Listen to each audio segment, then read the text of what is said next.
मेरे प्रिय दर्शकों नमस्कार। प्रिय दर्शकों, ऋषि ज्योतिष में मैं आपका दिल से स्वागत करता हूं और आपको बहुत धन्यवाद देना चाहता हूं कि आप मेरे वीडियो बड़ी उत्सुकता से देख रहे हैं। आशा करता हूं आगे भी देखते रहेंगे। आज हम एक महत्वपूर्ण विषय पर विचार करेंगे कि जैसा कि आपको पता है, मैं कुंडली में वास्तविक जो शुभ अशुभ योग है उनके ऊपर कुंडली बनाता हूं और वह जातक की बहुत ही महत्वपूर्ण कुंडली है। आयु भी उसकी लगभग 60 वर्ष की हो गई है। बोलता है कि गुरुजी, मुझे आपका वीडियो देखा तो मैंने कुछ एहसास किया, अगर आपको प्रश्न डालूं तो मुझे कहीं तक इतनी लंबी आयु में परेशानी भोगता रहा, मुझे कहीं शांति नहीं मिली। दर्शकों, विचार करेंगे उस कुंडली का। विचार करने से पहले मैं बता दूं, मैं सिर्फ लगन कुंडली से विचार करता हूं, वीडियो बनाता हूं कि बहुत लंबा हो जाता है।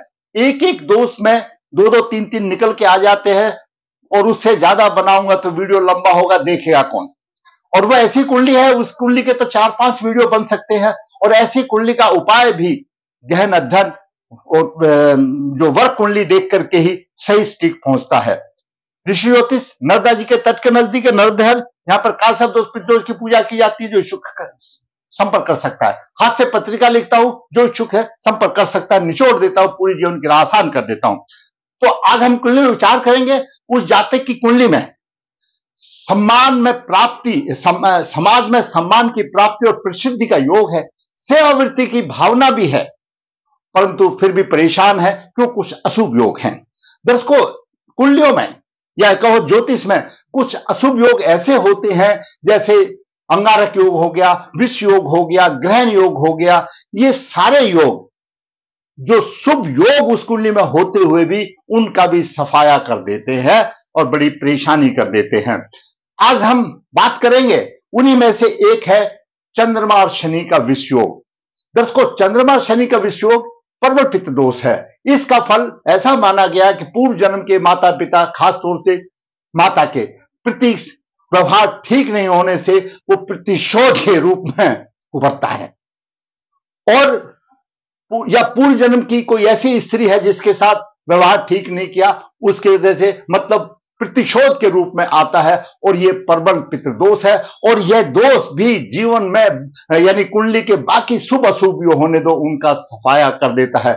इसके प्रभाव से, चंद्र शनि के प्रभाव से किसी भी कुंडली में भी हो, कोई भी कुंडली हो, किसी भी भाव में हो, अशुभ योग हो, तो इसके प्रभाव से जीवन में प्रत्येक क्षेत्र में अभाव रहेगा, रुष्टता रहेगी, असफलता मिलती है, हर समय कलह का वातावरण बना रहेगा और मानसिक परेशानी मिलती है। और सभी जहां पर भी हाथ डालता है वहां पर परेशानी के अलावा कुछ नहीं होती। परंतु कुछ कुंडलियों में कुछ जगह पर यह विषयोग होते हुए भी उसको अच्छा फल भी देता है। तो वही अध्ययन करेंगे। मैं आज आपको सभी, आपकी कुंडली किसी भी हो। दूसरी एक और मैं बात बता दूं कि ज्योतिष में यह भी है, भाई पाप ग्रह की युति से ज्यादा खराब उसकी दृष्टि है। अगर चंद्रमा पर शनि की भी प्रबल दृष्टि है तो वो भी इसी प्रकार के, उस चंद्रमा जहां का स्वामी हानि कर देता है, तो उसको भी इसी तरह से समझो। आज हम बात करते हैं चंद्रमा और शनि का विषयोग। दर्शकों, मेष लगन, कर्क लगन, तुला लगन और मकर लगन, मेष, कर्क, तुला, मकर, इनमें केंद्र है ये समान, ये लगन चतुर्थ, सप्तम और दसम भाव में अगर चंद्रमा शनि की युति हो तो ऐसे जातक को ग्रह योग कारक हो जाते हैं। अच्छा विकास होगा, अच्छी समृद्धि होगी, सम्मान मिलता है। ऐसे में केंद्र में होने दो।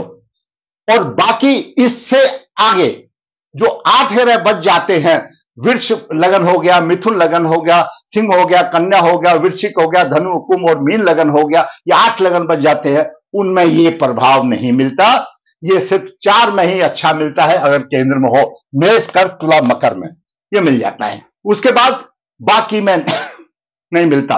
मानसिक बल कमजोर हो जाता है, आत्मविश्वास नहीं होता, शांति नहीं मिलती, परेशानी का माहौल रहता है, उतार चढ़ाव रहता है और संपत्ति का नाश हो जाता है। बाकी 8 लगनों में सिर्फ 4 लगन छोड़ करके, फिर मैं बताऊं 4 लगन कौन से है? मेष, कर्क, तुला, मकर। केंद्र में बात बताई मैंने, केंद्र में 1, 4, 7, 8, तो कहीं ना कहीं रोजगार मिल जाता है। आगे बात करते हैं दर्शकों, मिथुन और धनु लगन। इसमें दसवें भाव में थोड़ी सी राहत होगी, नहीं तो कहीं भी किसी में भी राहत नहीं होती है, चाहे किसी भी भाव में हो। 8 लगन का बाकी का मैंने आपको बता दिया, 1 4 7 में छोड़ करके ये अशुभ हो जाते हैं केंद्र वाले भी। दसम स्थान में, पंचम में किसी में भी थोड़ी सी राहत मिलने की बात आ जाती है, कोई भी लगन की कुंडली होने दो। उसके बाद मिथुन और धनु लगन में किसी भी भाव में हो, 10 में थोड़ी सी राहत मिल सकती है, वरना नहीं मिल सकती, नहीं होगा। आगे बात करें, कोई भी लगन हो आपका, किसी भी लगन की कुंडली हो जिसमें 12 लगन आ गए, मेष लगन से लेकर के सब लगन आ गए, उसमें द्वितीय भाव में हो, तृतीय भाव में हो और नवम भाव में हो, तो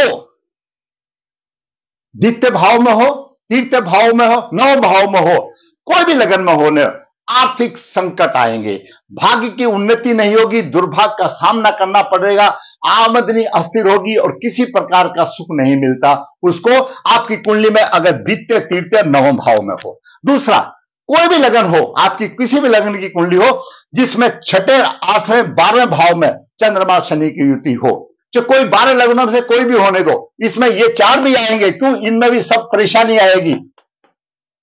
इनमें 4 में भी ये मेष कर तुला मकर में भी केंद्र में ही शुभ है, बाकी 6ठा 8वां 12वां, इनका भी 6ठा 8वां 12वां भाव में कोई भी होने दो।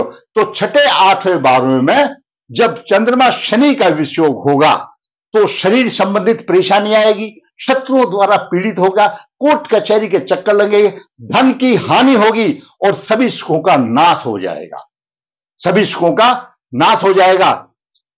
उसके बाद कन्या और मीन लगन में, जैसे मिथुन और धनु लगन में था, कन्या और मीन लगन में भी सभी कहीं पर भी समस्या, कहीं पर भी चंद्र शनि का वियोग हो तो वह परेशानी देगा, प्रत्येक क्षेत्र में रुष्टता देगा, असफलता देगा, कलह का वातावरण बनेगा, मानसिक परेशानी बनेगी, यहां पर ही बनेगा। सारांश ये निकला, चंद्रमा शनि का वियोग द्वितीय भाव, तृतीय भाव, छठा भाव, अष्टम भाव, नवम भाव, द्वादश भाव, इन सब में परेशानी ही देगा। बाकी रहे केंद्र त्रिकोण, मेष के तुला मकर को छोड़ करके बाकी सब में केंद्र में भी परेशानी देगा। तो चंद्रमा शनि का योग कुंडली के आधार पर कहीं शुभ देता है, अशुभता ज्यादा देता है। शुभ सिर्फ मेष लगन, कर्क लगन, तुला लगन, मकर लगन, इनके केंद्र में होने से तो कुछ नहीं, बहुत अच्छा शुभ देता है और इनमें उसको अच्छी क्या नाम है, समृद्धि देता है, अच्छी समृद्धि देता है, अच्छा विकास होता है और सम्मान भी मिलता है। उसके बाद सब में अशुभ फल मिलता है, जैसा मैंने आपको बताया। अब जिस जातक की हमारे पास कुंडली आई है उसका जन्म 15/8/1971 कृष्ण पक्ष 10 रोहिणी चरण 3 रविवार को हुआ। समाज में सम्मान प्राप्ति का योग भी है, कुंडली में सेवावृत्ति की भावना भी है, परंतु फिर भी आर्थिक संकट, दुर्भाग्य, वैवाहिक जीवन में परेशानी, चंद्र और शनि का वियोग भी है। चंद्रमा शनि के विषय के बारे में मैंने आपको पूरा विवरण बता दिया। कन्या लगन है, कन्या लगन का स्वामी बुध 16 डिग्री लेकर के द्वादश भाव में है और गुरु यहां पर चतुर्थ भाव का स्वामी, सप्तम भाव का स्वामी 3 डिग्री 48 में तृतीय भाव में है। पंचम भाव में राहु 20 डिग्री और मंगल 22 डिग्री 15 मिनट लेकर के विराजमान है। यहां पर मंगल और राहु का अंगारक योग भी है। नवम भाव में चंद्रमा शनि का वियोग है, शनि के 11 डिग्री और चंद्रमा के 19 डिग्री है नवम भाव में। जैसा कि मैंने बताया, कोई भी लगन हो नवम भाव में, यहां पर चंद्रमा शनि का वियोग बन रहा है, नवम भाव में बन रहा है वियोग। तो मैंने आपको उसका प्रभाव भी आपको बता दिया, भाई नवम भाव में आपको क्या परेशानी देगा, किस तरह से देगा, ये मैंने आपको सब बता दिया। तो अशुभ फल की यहां पर बात बनेगी, क्योंकि द्वितीय और तीसरे नवम भाव में है। वो कोई भी लगन में नवम भाव में होने दो, आपका किसी भी लगन में कुंडली है नवम भाव में होने दो, द्वितीय भाव में, तृतीय भाव में, ये चंद्रमा शनि का वियोग होने से आपको आर्थिक संकट देगा, भाग्य की उन्नति नहीं होगी, दुर्भाग्य का सामना करना पड़ेगा, आमदनी अस्थिर होगी, स्थायी रूप से आमदनी नहीं होगी और किसी प्रकार का सुख नहीं मिलेगा। यहां पर चंद्रमा शनि का वियोग बन गया। एकादश भाव में सूर्य 28 डिग्री लेकर के है, शुक्र अस्त है और केतु यहां पर है। बुध लग्न यहां पर 1650 लेकर के है। दर्शकों, बुध यहां पर द्वादश भाव में चला गया। द्विस्वभाव राशि है, करूं या ना करूं, ऐसे बालक ऐसे भावुक ज्यादा होते हैं और इनकी योजनाएं चारपाई पड़े हुए बनती हैं, जैसे ही चारपाई उठे योजनाएं भी गायब हो जाती हैं। और लग्न द्वादश भाव में किसी प्रकार के अपमान का भागी बनेगा, समाज में अपमान मिल सकता है, किसी प्रकार का राजदंड हो सकता है और पिता द्वारा अपेक्षित होगा, मतलब पिता का सुख भी उसको नहीं मिलेगा और व्यवसाय में परेशानी आएगी और इच्छा अनुसार उसको सफलता नहीं मिलेगी और इस तरह से ऐसा ही जीवन उसका जीवन में गुजरता रहेगा। सूर्य दर्शकों द्वादश भाव का स्वामी और एकादश भाव में है। ये एक राजयोग है।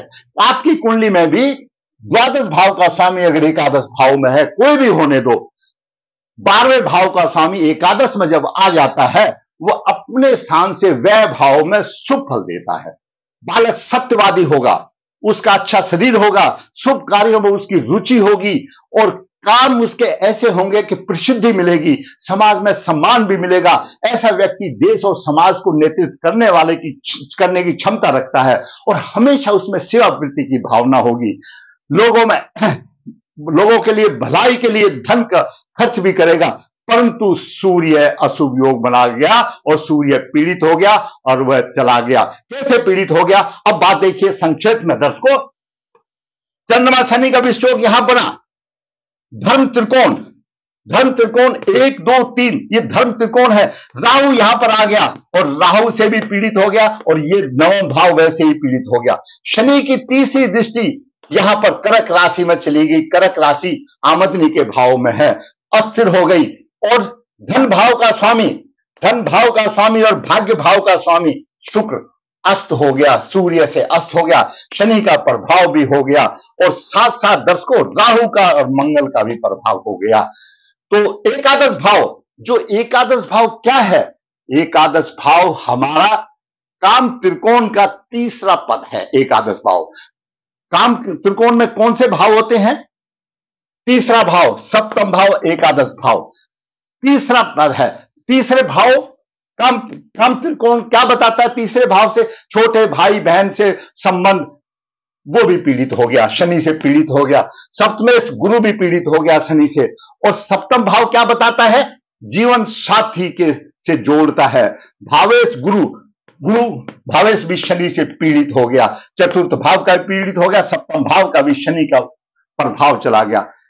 एकादश भाव कोई भी हो आपका, एकादश भाव समाज में उच्च स्तर पर जोड़ता है, हमको उच्च स्तर पर जोड़ता है और उनके रिश्ते अच्छे होंगे, आमदनी भी बहुत अच्छी होगी। लेकिन एकादश भाव पीड़ित हो गया।